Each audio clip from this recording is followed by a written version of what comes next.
Hey, it's Crappie Dan. We're out here slow trolling, uh, spider rigging, as a lot of people call it, from the front of the boat. And what's really cool about this is that we're going to spider scope them. We're going to use live scope and we're going to spider scope these fish. And I'll show you exactly how we're and what we're using for these fish. You can see here I've got a double rig and I've got a Bobby Garland with a Roadrunner on here, half-ounce weight. I've got, for my leaders, I pre-tie these. These have 8-pound clear gamma line. And above it I use TTI Blakemore pre-tied snelled hooks with a true turn. And that's what I'll put on the top end of this with a 3-way.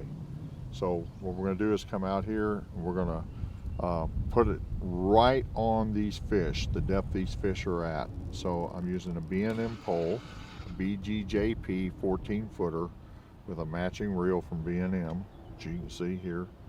And these poles and that reel will help us catch these fish by taking spider rigging to a whole new level with live scope, targeting the fish with it.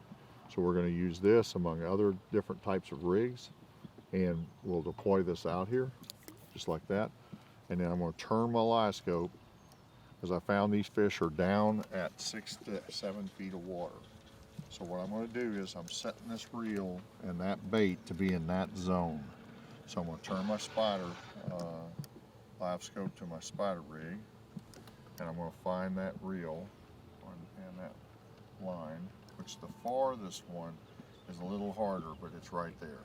So I need to drop it a little bit. I'm up here at 4 or 5 feet, and these fish are right here on 4 and 5 feet and 6 and 7 feet. There was one that just went there. So I'm going to target these fish in that zone in open water, and then I can come over on logs and laydowns and trees, find the ones where the fish are in there, and push these baits right there into them. Right there's a fish just going by, right there's a crappie. So I've got them set right here. So those fish are right in that zone. There's one right there, right at 4 feet. So these fish are kind of active. So I can turn it around and watch it, and I can see all my lines. There's my other one. There's one on a little deeper down at 6, 7. And I can look at the arrow on my live scope tube, and I'm on this rod right here. So what happens is my wife Sue and I are crappie mates, and she has a live scope and I have a live scope, and we run 2 of them. And she takes hers and watch her lines at the depth that we're at and what we're going to fish at, and we're going to target those fish. And so we have 3 and 2. She likes to use 2. I like to use 3. And we'll go out here and we'll just target those fish individually, just like as if we were live scoping them with a 1 pole, only we're doing it with spider rigs. Great way to catch fish.